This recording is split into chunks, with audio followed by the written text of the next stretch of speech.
لله رب العالمين، وأصلي وأسلم على من بعثه الله رحمة للعالمين، نبينا محمد صلى الله وسلم وبارك ونعم عليه. يقول النبي صلى الله عليه وسلم: داووا مرضاكم بالصدقة، حسنه الألباني. اللجنة الدائمة تقول في المجمع الفتاوى: لا حرج في الصدقة على نية شفاء المريض. قال العلامة ابن جبريل رحمه الله رحمة واسعة: قد يكون المرض عقاب على ذنب، فالصدقة تكفر هذا الذنب فيشفيها الله عز وجل. اسمع واسمعي معي هذه القصة العجيبة التي حصلت مع امرأة عجوز، وهي الآن حية ترزق في المنطقة الجنوبية، ما شاء الله لا قوة إلا بالله. هذه المرأة أصيبت بفشل في الكليتين، اللهم اشف مرضانا ومرضى المسلمين. وهذه المرأة لها من الأبناء ما شاء الله لا قوة إلا بالله من وصل بهم البر أن اشتروا لها كلية بنت بكر من قرية، أنا أعرف هذه القرية، وهذه البنت بنت فقيرة ابتليت، الحمد لله الذي عافانا ما ابتلاهم به. فوافقت هذه البنت، فتنومت العجوز والبنت وغدا العملية، فقامت البنت طوال الليل وهي تبكي حتى أذان الفجر.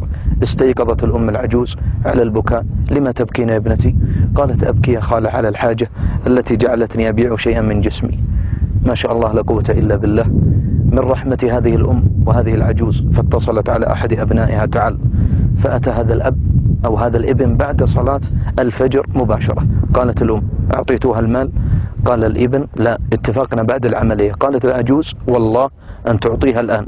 يا أمي اتفقنا بعد العملية. قالت: والله أن تعطيها الآن.